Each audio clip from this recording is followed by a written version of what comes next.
Okay, so picture this, an endless void, darkness.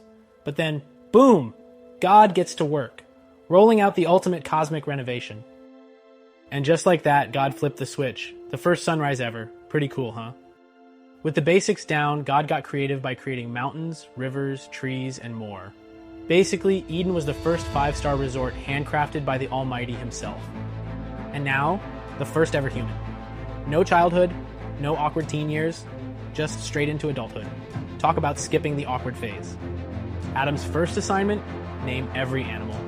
Lion, sure. Giraffe? Why not? Platypus? Okay, Adam, if you say so. Despite all the cool pets, Adam seemed kind of lonely. Even the monkeys weren't cutting it for deep conversation. And so Adam takes the first ever power nap, and when he wakes up, boom, a wife. Talk about a surprise. Adam takes one look at Eve and is like, finally, someone who doesn't have fur or feathers. God gave them just one rule. One simple rule. See that tree over there? Just don't eat from it. Should be easy, right?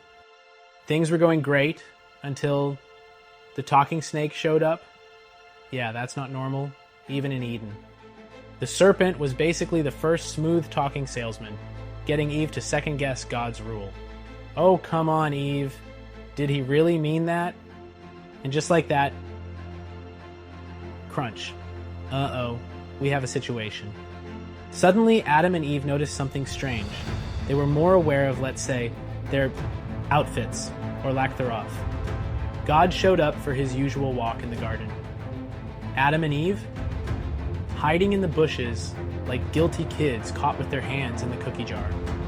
God asked Adam, "Where are you?" Adam, hiding? Have you eaten from the tree that I commanded you not to eat from?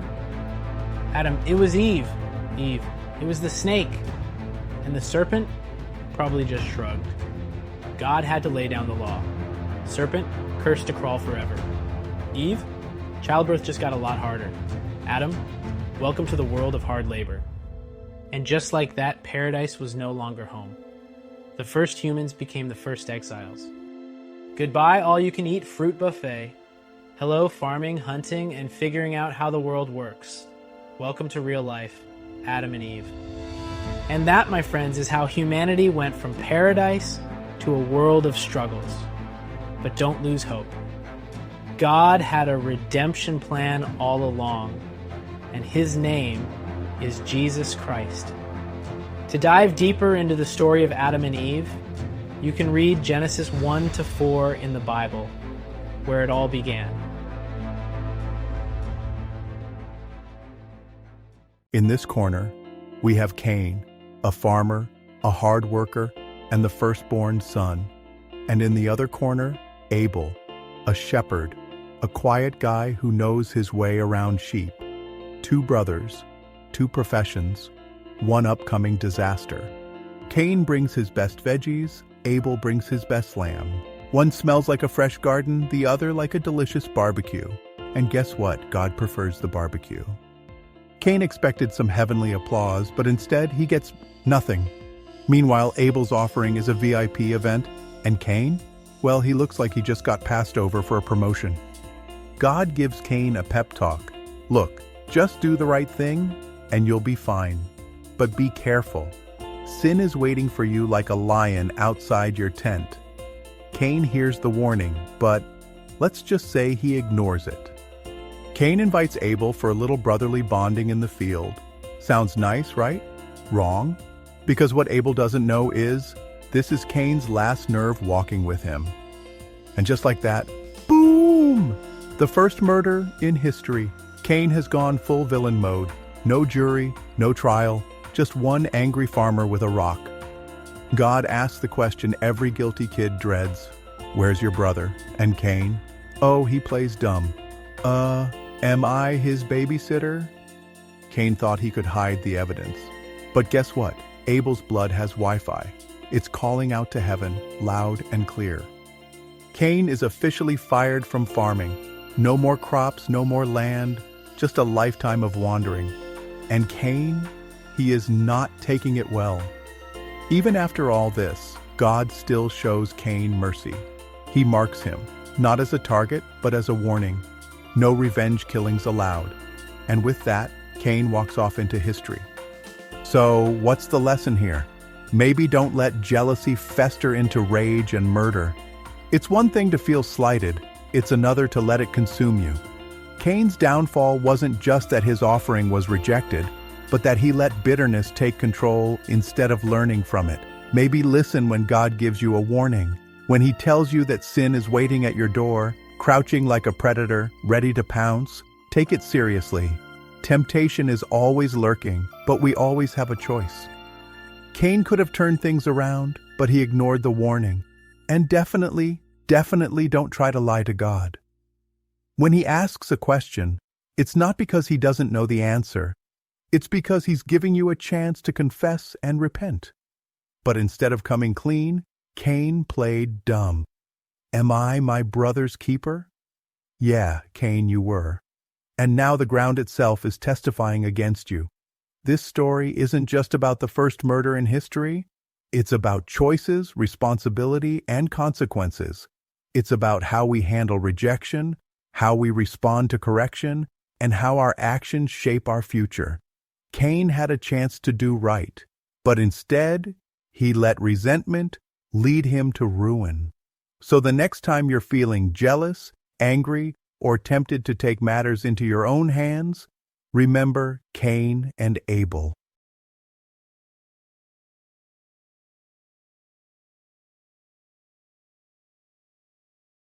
I was chosen before I was even born, set apart by God to be a deliverer for my people in Israel. From my youth I was given great strength, a power unlike any other, but my heart often led me astray. I fought mighty battles, tore down my enemies, and stood alone against the Philistines. Yet, my greatest struggle was not with them, it was within myself. My story is one of triumph and failure, strength and weakness, betrayal and redemption. Watch now, and see for yourself the path that led me to my final stand. In the land of Israel, the people suffered under the oppression of the Philistines. But one night, a woman, barren and without children, was visited by an angel of the Lord with a message of hope. The angel declared that the child was to be a Nazirite, set apart for God. He was never to drink wine, eat anything unclean, or cut his hair, for he would be the one to begin delivering Israel from the Philistines. The woman ran to tell her husband Manoah. Overcome with wonder, he prayed for the angel to return and teach them how to raise the child. God heard his prayer and sent the angel again. Manoah, still uncertain, asked the angel his name, but the angel replied, "Why do you ask my name? It is beyond understanding." Then, as Manoah offered a sacrifice, flames rose from the altar, and the angel ascended into the fire, vanishing before their eyes. In time, the woman bore a son and named him Samson. As he grew, the Spirit of the Lord began to stir within him, marking him for the destiny he would one day fulfill. From an early age, Samson displayed incredible strength, unlike anything seen before. The power of God was upon him, setting him apart as Israel's defender. One day, Samson traveled to Timnah, where he saw a Philistine woman. Though his parents objected, he insisted, for he was drawn to her. During the wedding feast, Samson challenged the Philistines with a riddle. Out of the eater, something to eat. Out of the strong, something sweet. If they could solve it, he would give them 30 fine garments. The Philistines, unable to solve the riddle, pressured Samson's wife to betray him. She wept and pleaded until he told her the answer. She quickly revealed it to her people. When Samson learned he had been deceived, his fury burned hot. He stormed out, struck down 30 Philistine men, and took their garments to pay the wager. Then he left in anger, his bride given to another. When Samson returned to claim his wife, he found that her father had given her to another man. Enraged, Samson plotted his revenge. In his fury, Samson captured 300 foxes, tied their tails together with torches, and released them into the Philistines' fields, burning their crops to the ground. When the Philistines saw what Samson had done, they took revenge by burning his wife and her father's house. The cycle of vengeance had begun. Seeing his wife killed, Samson struck down many Philistines and then fled to a cave in the rock of Etam to hide. Fearing Philistine retaliation, the Israelites themselves bound Samson and handed him over to the Philistines at Lehi. But Samson had other plans. As the Philistines approached, the Spirit of the Lord came upon Samson. He broke free, grabbed the jawbone of a donkey, and struck down 1,000 men. Exhausted from battle, Samson cried out to God, and the Lord provided water from the ground to refresh him. Samson traveled to Gaza, where Philistines planned to ambush him. At midnight, he tore the city gates from their foundations and carried them to the top of a hill. Samson fell in love with a woman named Delilah, not knowing she had been bribed by the Philistines to discover the secret of his strength.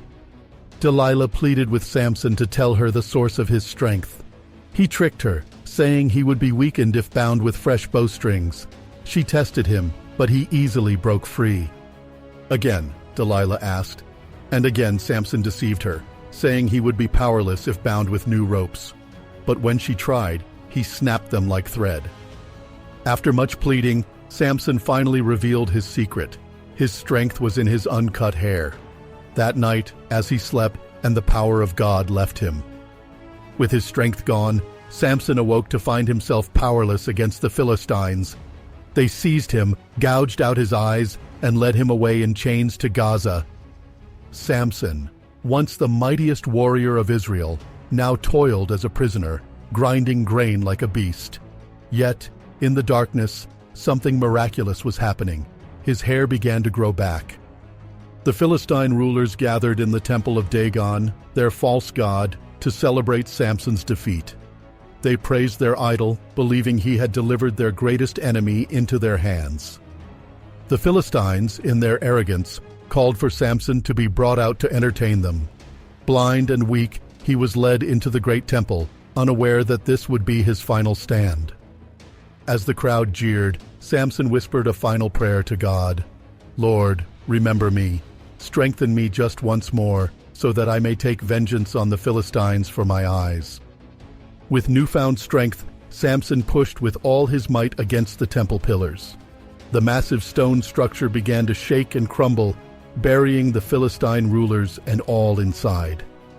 In his final act, Samson took more Philistines with him in death than he had in his entire life. Israel's judge had fallen, but his legacy of strength and faith would live on. Samson's story is one of strength, redemption, and the power of God to use even the flawed for his greater purpose. His life reminds us that God's plan is greater than our failures, and his strength is made perfect in our weakness. Well, that was quite a journey, wasn't it? My life was filled with incredible victories, but also some painful mistakes. God gave me great strength, and I used it to defeat the Philistines and protect my people. But I also made poor choices, trusting the wrong people and letting my own desires lead me away from God's plan. In the end, when I turned back to Him, He gave me strength one last time to fulfill my purpose. Strength isn't just about muscles, it's about trusting God and following His ways. When we rely on Him, even when we feel weak, He can still use us for something great. Thanks for watching my story. Remember, God has a purpose for each of us. Stay strong, stay faithful, and always trust in Him. Want to read more? You'll find my story in Judges 13-16 in the Bible. See you next time. Elijah stood before King Ahab, a ruler who had turned his heart away from God. With unwavering faith, the prophet declared a drought over the land. No rain, no dew, nothing. The skies would close, and the land would wither. Then, just as swiftly as he arrived, Elijah disappeared, leaving Ahab stunned by the weight of his words. God led Elijah into the wilderness, away from the king's wrath. There, beside the brook of Cherith, he found his refuge. The Lord's provision was miraculous. Ravens, unclean birds by nature, delivered food to him each day.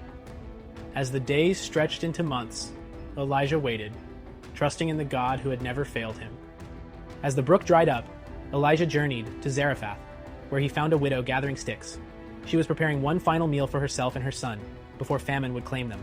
But Elijah's words carried hope. "Make me a small cake first, and your flour and oil will never run dry." She obeyed, and just as the prophet said, her home never lacked provision, a testimony of God's faithfulness.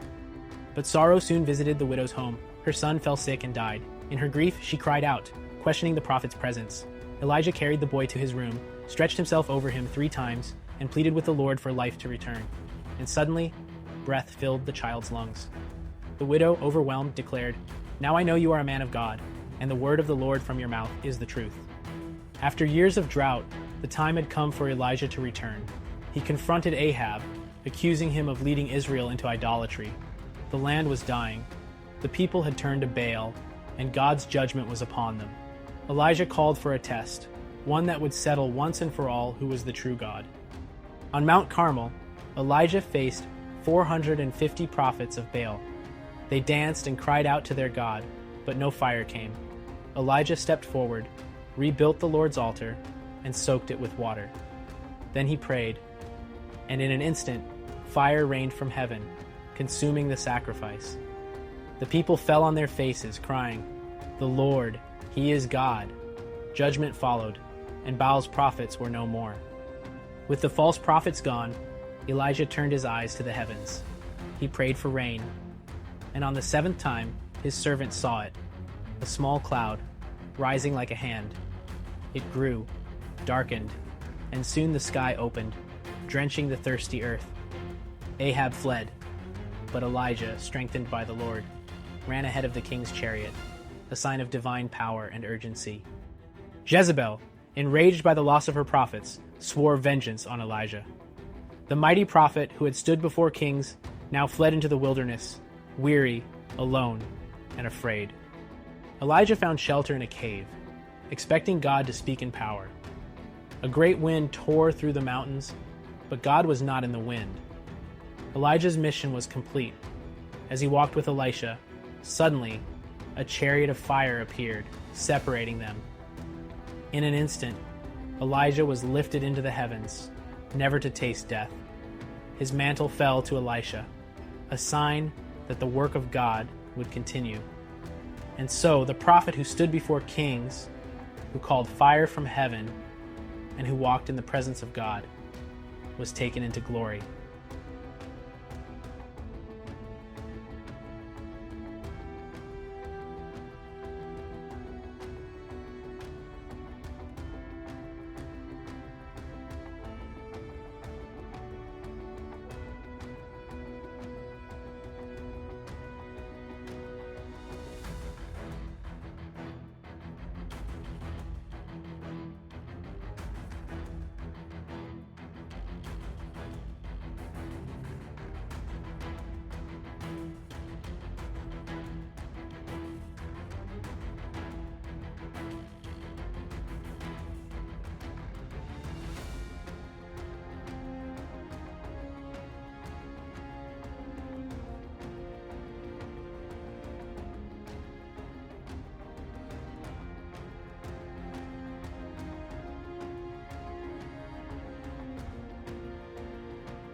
So, there goes Elijah, whoosh, straight into heaven on a fiery chariot. No warning, no farewell speech, just gone.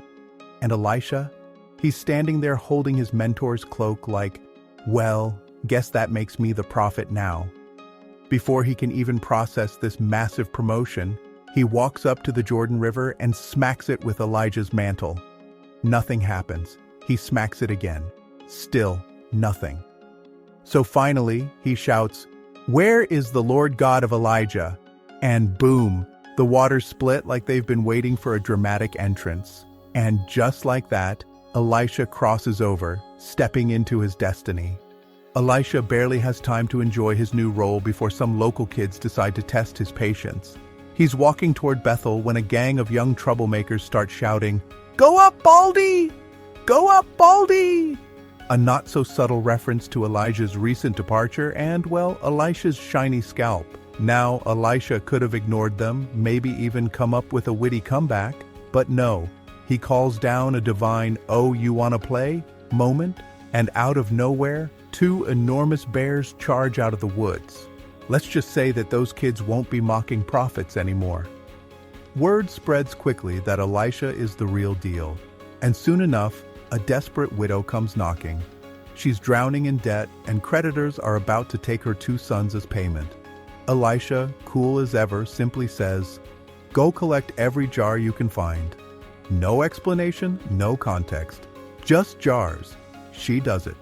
Then he tells her to pour the tiny bit of oil she has left into the jars. And wouldn't you know it? The oil just keeps flowing, filling every single one until there's no more room. She sells the oil, clears her debt, and keeps her sons. Crisis averted thanks to divine economics. Elisha has a soft spot for this wealthy Shunammite woman and her family, who had built him a guest room just to honor him. When her son suddenly dies, she immediately rushes to Elisha. Elisha heads straight to the boy's room, shuts the door, and gets to work. He stretches himself over the child, mouth to mouth, eye to eye, hand to hand, almost like divine CPR. Then the boy sneezes. Once, twice, 7 times. And just like that, he opens his eyes, very much alive. Cue the emotional family reunion. Imagine a group of prophets trying to cook. It doesn't go well. They gather random herbs, throw them into a stew, and only after a few bites does someone say, this might be poison. Cue panic. But Elisha? He just walks up, casually throws some flour into the pot and says, "All right, now serve it." The prophets, hesitant but obedient, take a bite. Miraculously, the poison is gone. The moral? Sometimes all you need is faith and better culinary skills. Elisha is chilling when someone brings him 20 barley loaves and some fresh grain. Not a bad gift, right? Except there are 100 hungry men staring at him like he's holding a 5-course meal. His servant does the math and says, this isn't enough. But Elisha? He just smiles and says, "Go ahead and serve it. There'll be leftovers." And sure enough, as they start passing out the food, it miraculously multiplies. Everyone eats until they're stuffed, and, just like Elisha said, there are leftovers. Sound familiar? Jesus would later perform a similar miracle. One morning, Elisha's servant wakes up, looks outside, and sees an entire enemy army surrounding them. Mass panic mode activated. He runs to Elisha screaming, "We're doomed!" Elisha just yawns, stretches, and says, "Relax, there's more on our side than theirs." Then he prays, and suddenly, his servant sees what Elisha sees, heavenly chariots of fire surrounding them. But Elisha doesn't stop there. He prays again, and bam, the enemy army is blinded. Then, in a move of pure swagger, he leads them straight into the hands of the Israelites. When their sight is restored, they realize they've been completely outmaneuvered. And guess what? Instead of killing them, Elisha orders a feast for them. That's some next-level peacemaking.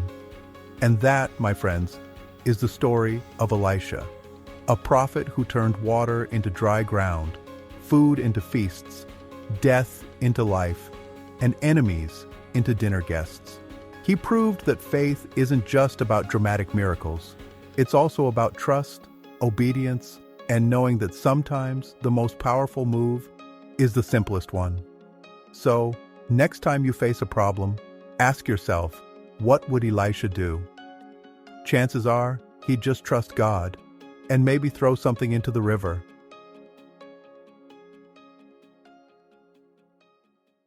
Hello, my name is Moses, and my life has been quite a journey.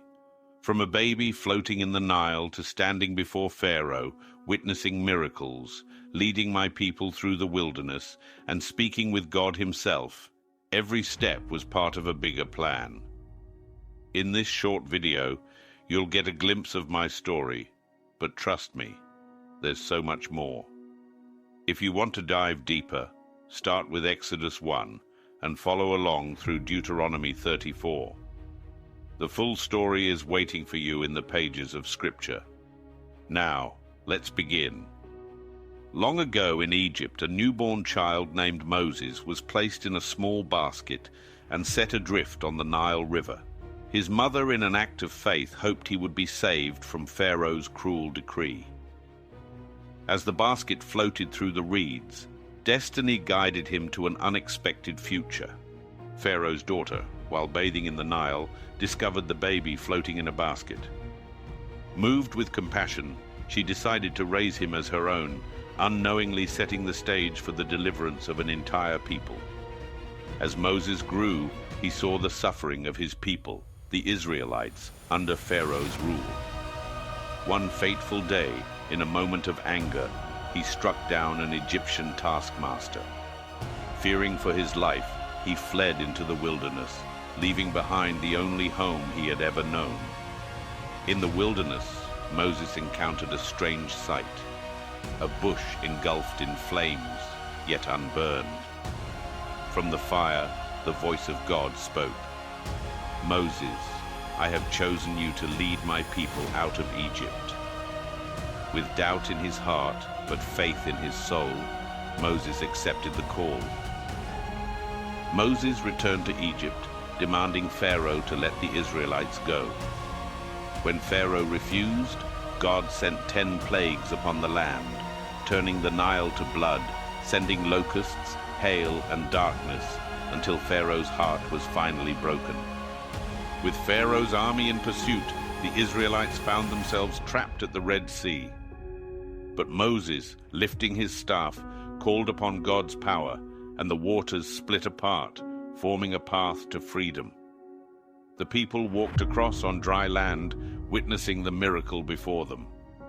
On Mount Sinai, Moses received God's law, the 10 Commandments, guiding his people in righteousness. These laws would shape the foundation of faith for generations to come. After years of trials, the Israelites neared the Promised Land. But Moses, after faithfully leading them, would not enter.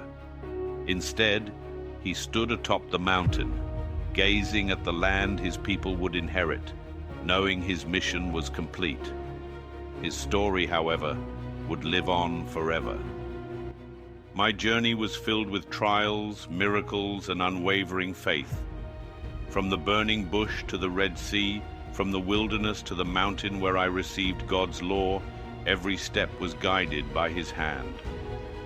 Though I would not enter the Promised Land, I know that my story lives on as a testament to God's power and faithfulness. But this is only the beginning. I encourage you to explore the full story in Exodus, Numbers, and Deuteronomy. There, you will find lessons of courage, obedience, and trust in God's plan. May his wisdom guide you as it did me.